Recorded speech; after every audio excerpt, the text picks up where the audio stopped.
Olá, começamos mais um episódio do nosso podcast. Hoje vamos falar sobre tecnologia. Estamos aqui com grandes nomes do Oeste Catarinense, o Rodrigo Hall. O Rodrigo que ele ganhou um recente prêmio como destaque de tecnologia pela DEATEC. Então, Rodrigo, conta pra gente como que foi essa trajetória e aqui como que é atuar nesse ramo aqui no Oeste Catarinense. Rodrigo, seja bem-vindo. Boa tarde, obrigado pelo convite. Então, assim, uma grata surpresa, né, foi receber esse prêmio, né, tão importante aí na área de tecnologia, no setor de tecnologia. Então a gente vem atuando fortemente já nesse setor há mais de 15 anos, né, com negócios voltados aí para tecnologia, sistemas de informação, automação e também atuando, né, como diretor de inovação pelo DEATEC e a CAT, fazendo aí um trabalho de mobilização também, né, de mais empresas, de mais pessoas, do ecossistema todo para fortalecer cada vez mais a nossa região enquanto tecnologia, enquanto negócios, né, e enquanto geração de renda também para a população. Então fiquei muito feliz aí com essa indicação e também com a premiação nesse setor aí nesse ano de 2024, né, que foi o que aconteceu. Eu sei que tu falou muitas coisas, assim, mas o que significa de fato esse prêmio para o Rodrigo?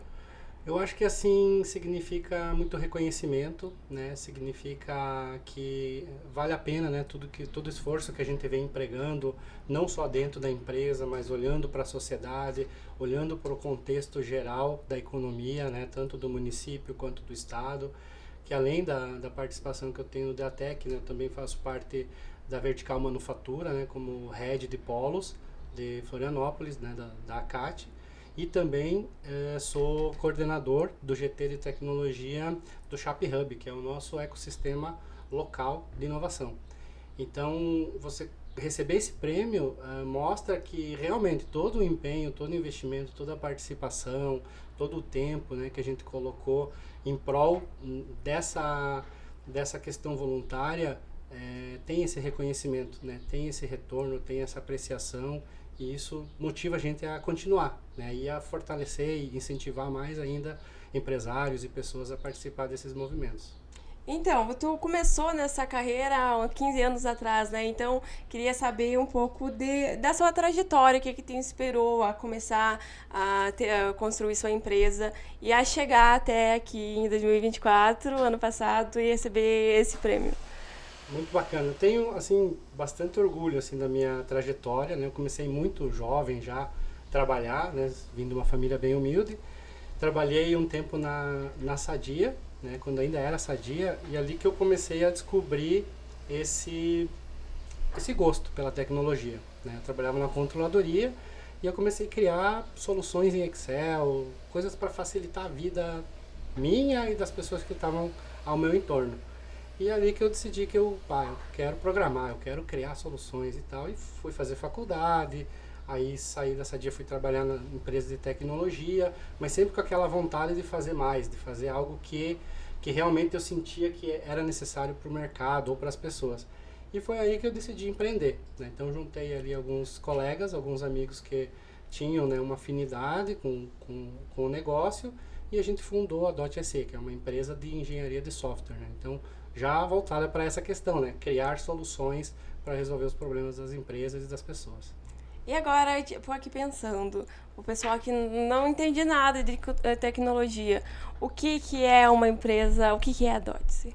Bom, a .SC, ela é uma empresa voltada para criação de soluções para problemas. Né? Então você pega lá um processo que é feito muitas vezes manualmente, num papel, né? Através de planilhas, pranchetas, a gente estuda todo aquele contexto, todo aquele processo, desenha, faz um protótipo daquilo, sistemicamente falando, e transforma isso ou num aplicativo, ou num sistema, em alguma coisa que otimiza, garante mais segurança, agilidade, conformidade, e enfim, nisso a gente vai criando vários produtos. Né? Então a gente tem vários segmentos já de negócio que nasceram através desse trabalho de mitigação e de engenharia que a gente construiu. Acho que tu já falou um pouquinho sobre essa próxima pergunta, mas eu gostaria de saber como que você identifica as demandas que a sociedade precisa nesse ramo e como que tu transforma elas em soluções para apresentar depois. Bacana.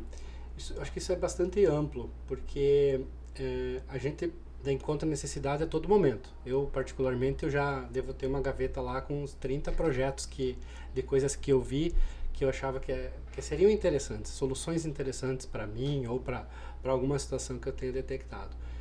Então, normalmente vem isso naturalmente, né, pela tua percepção, mas a grande maioria dos projetos que a gente criou foi por demanda real mesmo, por clientes ou pessoas ou empresas que chegaram até nós com um problema ou com uma situação e a gente entendeu que juntos poderíamos construir algo melhor.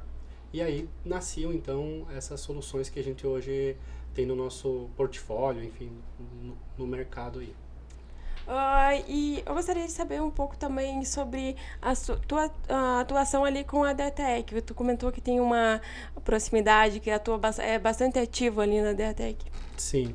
Eu recebi o convite do Márcio, né, que estava na diretoria há 2 anos atrás, né, para assumir como diretor adjunto de inovação.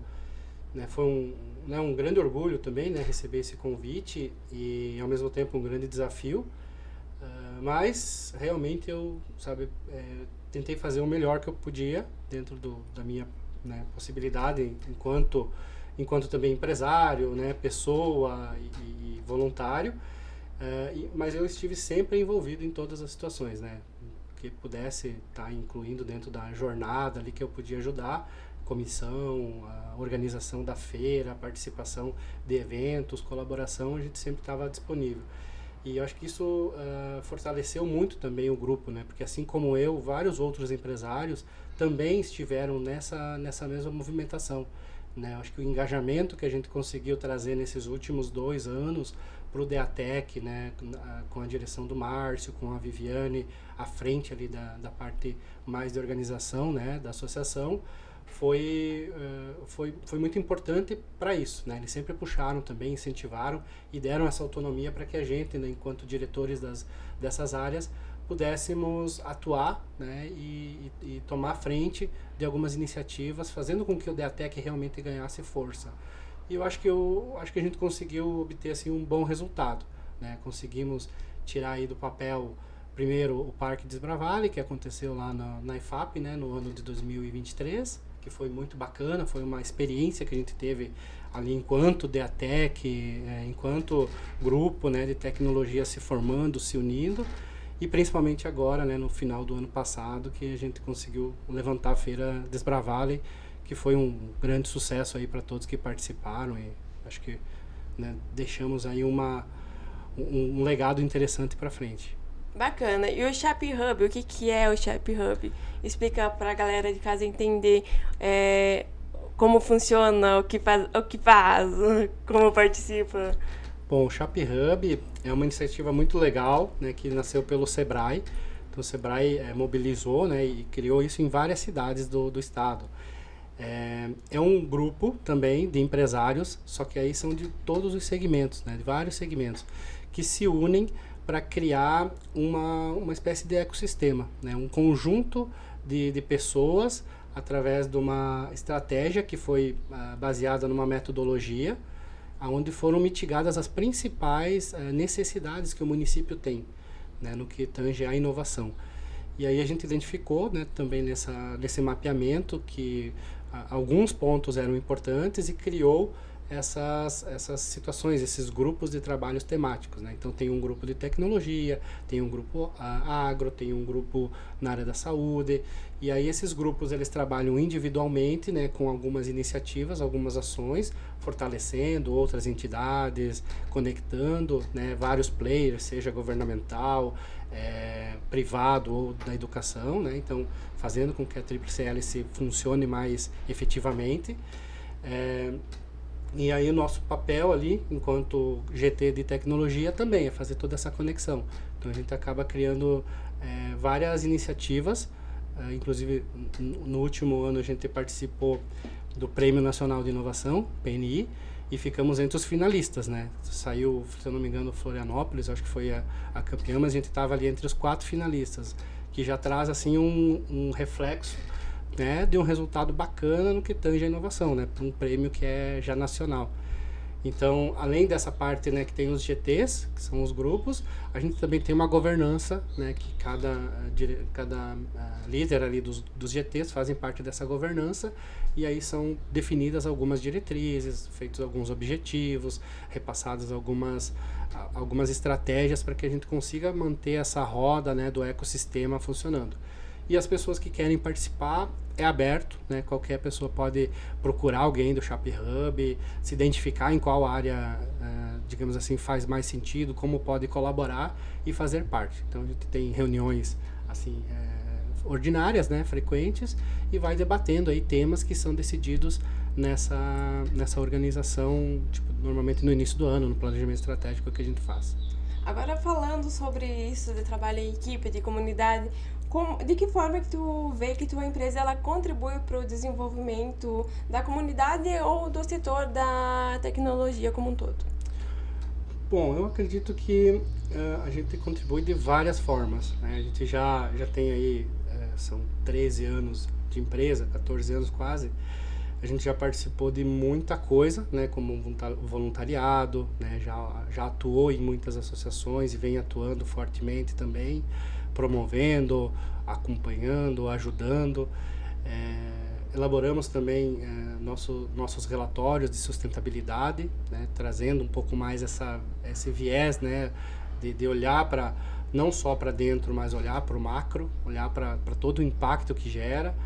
E agora a gente está numa fase de reestruturação, né? A gente está transformando a empresa em múltiplos negócios, que sempre foi um propósito que ela nasceu. Então, criar várias soluções, mas que essas soluções criassem autonomia e pudessem andar sozinhas, né? Então a gente está mais ou menos nessa fase agora, promovendo o quê? Promovendo o desenvolvimento econômico, desenvolvimento social, trazendo mais pessoas para a área do empreendedorismo. Então muitas vezes um funcionário se torna dono do negócio, né, ou faz parte da sociedade de um determinado produto.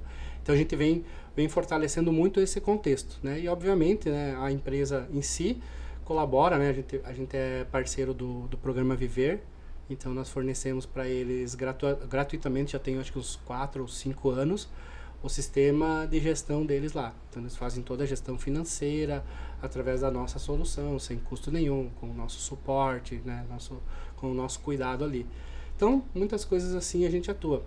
E de vez em quando eu também sou Papai Noel, né? Eu acabo no final de ano fazendo entrega de presentes, até para a prefeitura, né? Ou ações assim que a gente promove com parceiros comerciais também. Que legal! Bacana. E como que é assim, lá o trabalha tecnologia, sistemas, e aí final do ano Papai Noel?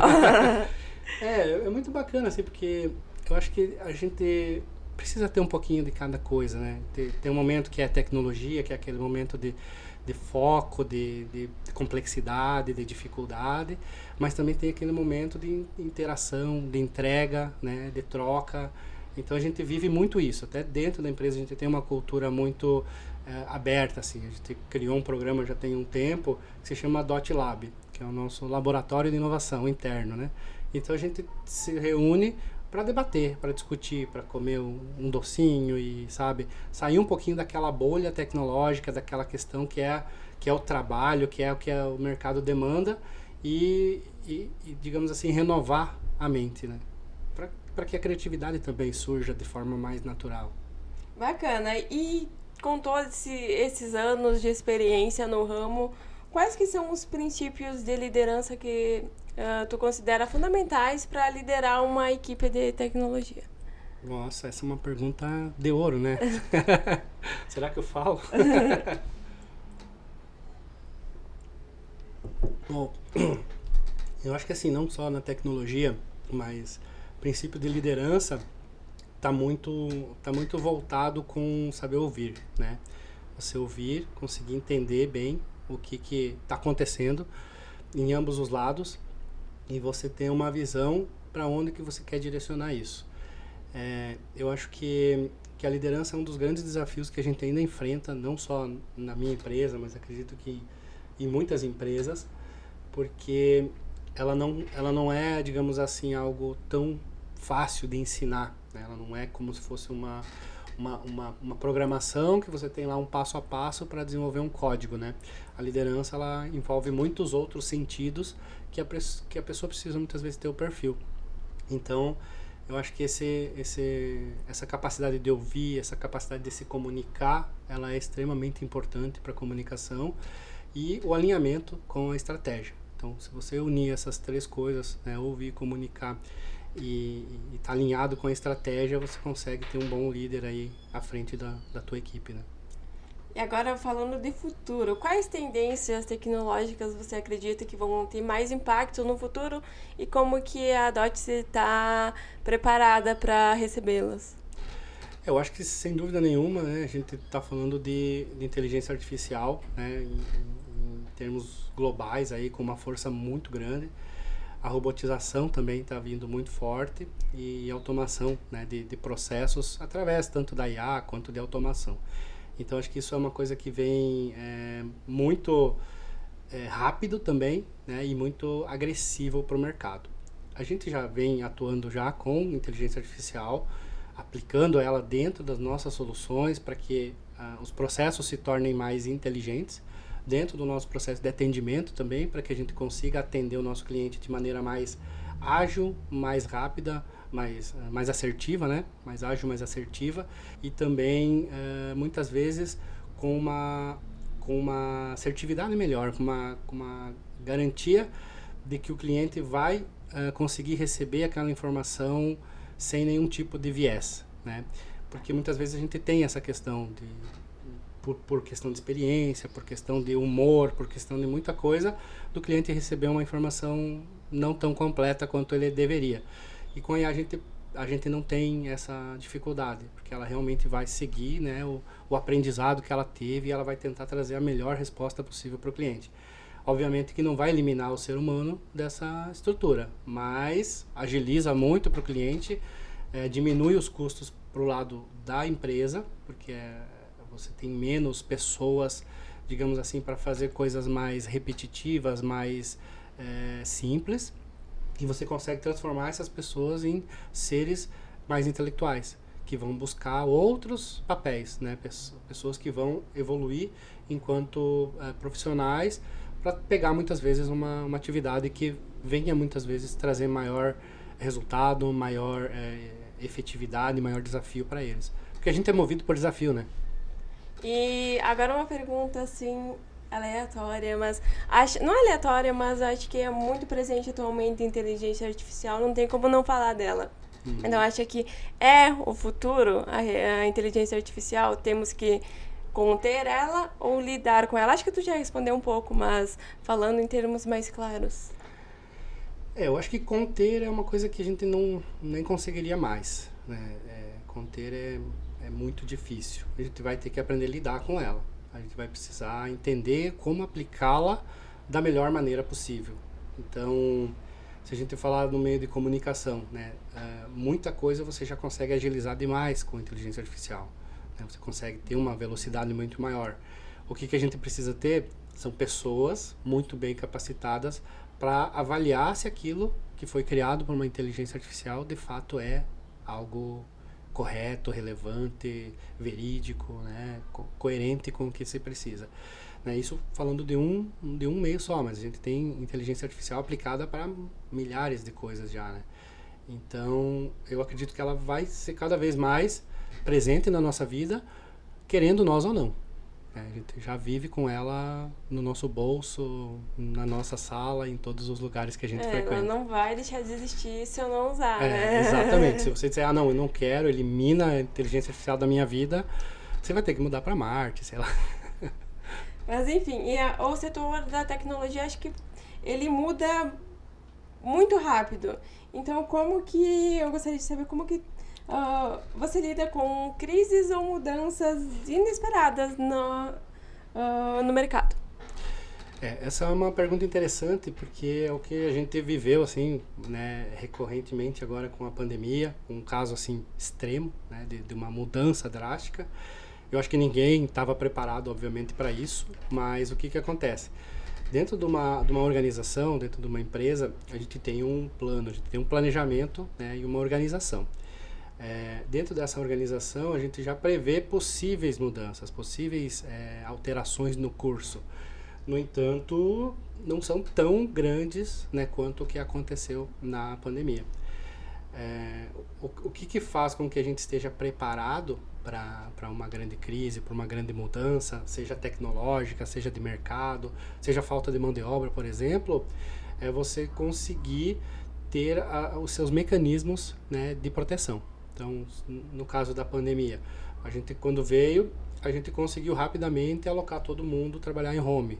Ok, não teve problema nenhum, porque a gente já estava tecnologicamente preparado para isso, né? Já estava com os recursos avançados, com equipamentos que possibilitavam essa locomoção, esse trabalho fora.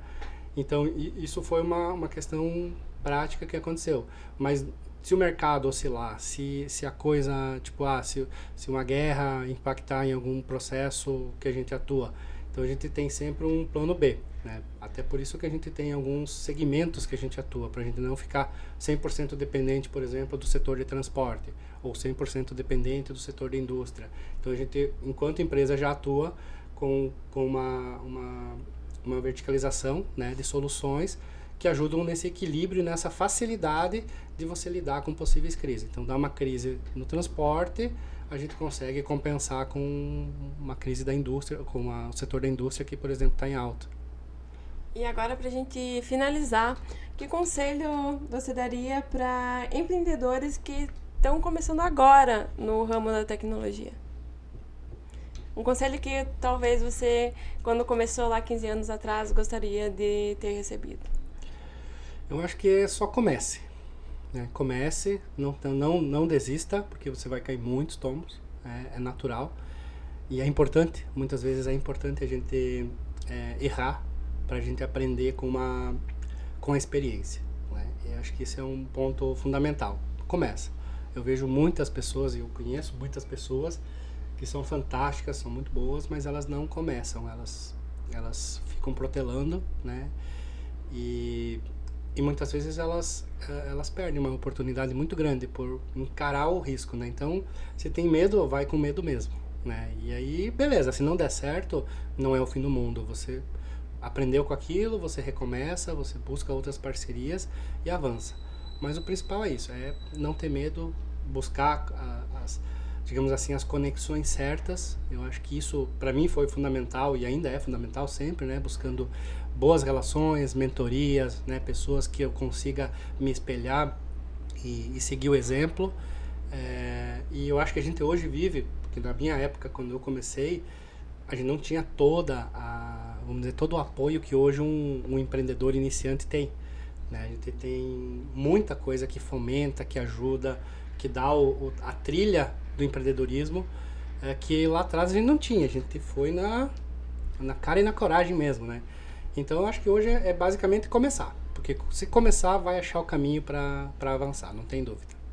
Bacana, muito obrigada, Rodrigo, por compartilhar essa trajetória conosco e seja sempre bem-vindo aqui ao Diário do Iguaçu e até uma próxima oportunidade. Muito obrigado, eu que agradeço. E não esqueça de nos acompanhar nas redes sociais, no Instagram, @Diário do Iguaçu, sem o acento e sem o cedilha, e no site diregional.com.br.